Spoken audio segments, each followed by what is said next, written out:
Hi hello నమస్తే welcome back. నేను మీ host అక్షర విహారి. ఈరోజు మనతో పాటు స్టూడియోలో ప్రముఖ ఆధ్యాత్మికవేత్త, ప్రముఖ జ్యోతిష్య వాస్తు సంఖ్య నిపుణులు, మహాగౌరి ఉపాసకులు దింటకుర్తి మురళీకృష్ణ గారు ఉన్నారు. గురుగారితో మాట్లాడదాం. నమస్కారం గురుగారు. నమస్తే అమ్మ. హరి ఓం శివ. గురుగారు, మొన్న మధ్య యూట్యూబ్లో ఒక వీడియో చూశాను. అంటే శ్రీరాముడు కూడా మాంసాహారం తిన్నాడు అని కొంతమంది అంటున్నారు. అయితే దాని గురించి ఎంతో మంది అలా మాట్లాడడం అనేది జరిగింది. మీరు చెప్పండి, శ్రీరాముడు నిజంగానే మాంసాహారం తినుంటారా? గుడ్ క్వశ్చన్, చాలా ఎక్సలెంట్. ఓకే, ఎందుకు అంటున్నానంటే చాలా కాంట్రవర్షియల్గా ఈ సబ్జెక్టు ప్రాపగండ అవుతుంది. శ్రీరాముడు మానవ రూపంలో జన్మ తీసుకున్నాడు. ఆయన ఎక్కడా కూడా నేను భగవంతుణ్ణి అని ప్రకటించలేదు, అవునా కదా?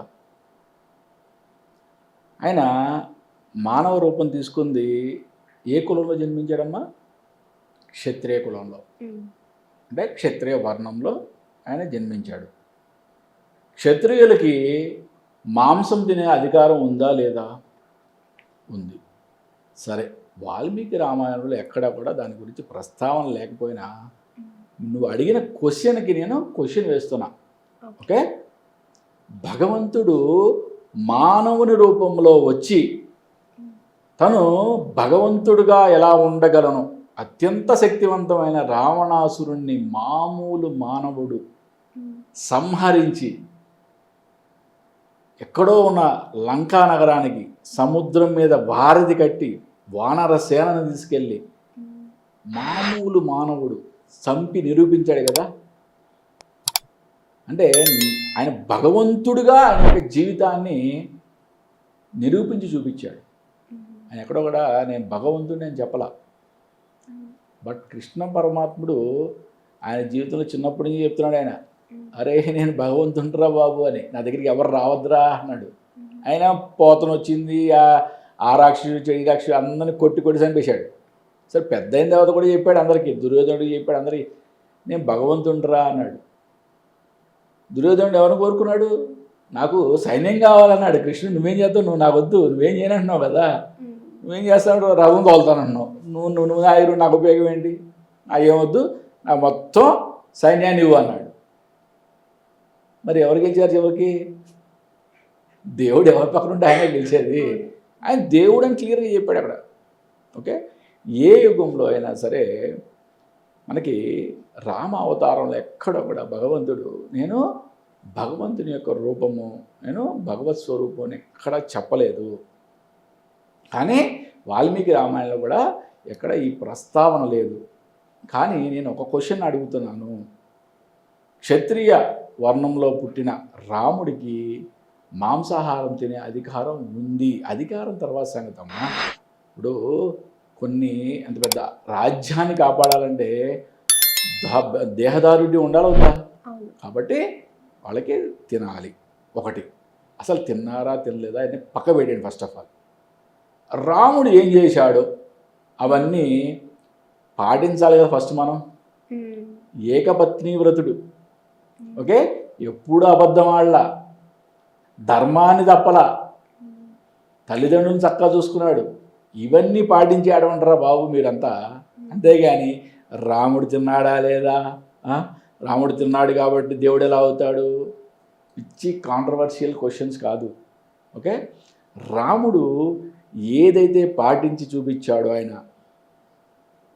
అన్నదమ్ములతో ఎలా ఉండాలి, ఓకే, ప్రతిదీ క్షణక్షణం రామాయణంలో ప్రతి క్షణం కూడా ఒక అద్భుతమైన ఘట్టం, ఒక అద్భుతమైన మహాకావ్యం.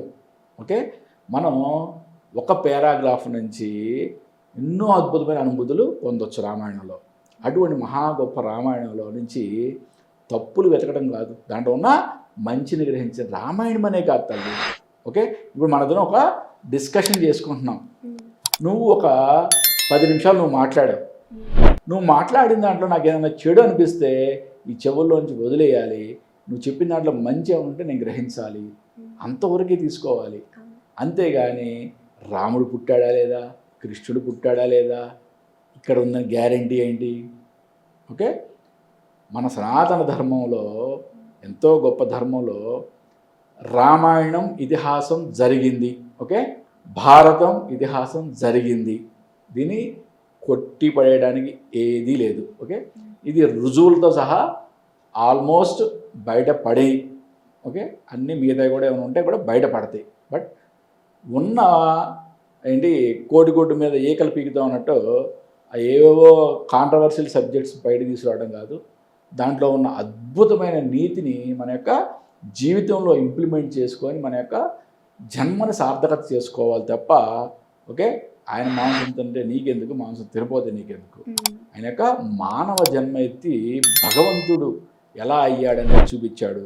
ఆయన క్షత్రియ వర్ణంలో జన్మించాడు, క్షత్రియ వర్ణానికి అద్భుతంగా తినే యోగ్యత ఉంది. ఇప్పుడు మరీ చెప్తున్నా నేను, ఎవరెవరికైతే ఏ కులాలకైతే ఏ వర్ణాలకైతే మాంసాహారం తినే అధికారం ఉందో వాళ్ళు చక్కగా మాంసాహారం తినండి, ఓకే. మాంసాహారం తినకూడని వర్ణాలు ఉన్నాయి, బ్రాహ్మణ వైశ్యులు, ఓకే, వీరు ఎట్టి పరిస్థితుల్లో తినవద్దు, ఓకే. ఇది భగవంతుడు చెప్పింది, నేను చెప్పేది కాదు. వీళ్ళు ఎట్టి పరిస్థితుల్లో కూడా మాంసాహారం తినకూడదు. మరి ఇంత అద్భుతంగా స్వామివారు ఆయన యొక్క జీవితాన్ని చేసి చూపించినప్పుడు దాంట్లో ఉన్న అద్భుతమైన మంచిని మాత్రమే గ్రహించండి, ఓకే. మంచి అంటే అక్కడ రామాయణంలో ఒక చెడు ఎదిగినా భూతత్వం పెట్టి ఎదిగినా మీకు కనపడదు, దాంట్లో డౌటే లేదు. కాకపోతే ఏంటంటే మీరు కాంట్రవర్షియల్గా ఎవరో పిచ్చి పిచ్చి క్వశ్చన్లు అడగడానికి అడుగుతారు, కానీ దాంట్లో భూతద్దం పెట్టి వెతికినా కూడా రామాయణంలో మచ్చుకకి ఒక్క తప్పు కూడా దొరకదు. ఓకే, ఎన్నో విషయాల గురించి చాలా చక్కగా చెప్పారండి. రామాయణం గురించి కూడా అందరూ ఇప్పుడు యూట్యూబ్ వీడియోస్ అంటే ఈ మాట వచ్చింది కాబట్టి చెప్తున్నాను, దీని గురించి ఆలోచించి ఏదేదో మాట్లాడుతున్నారు, కానీ నిజంగా రాముడు ఏమేం పాటించాడో అవన్నీ ఫాలో చేయడం కూడా చాలా కష్టంగా భావించే రోజులు ఇవి. ఎగ్జాక్ట్లీ. సో మీ అభిప్రాయాలని కూడా మాకు షేర్ చేసినందుకు చాలా థ్యాంక్స్ గురుగారు. నమస్తే, హరి ఓం.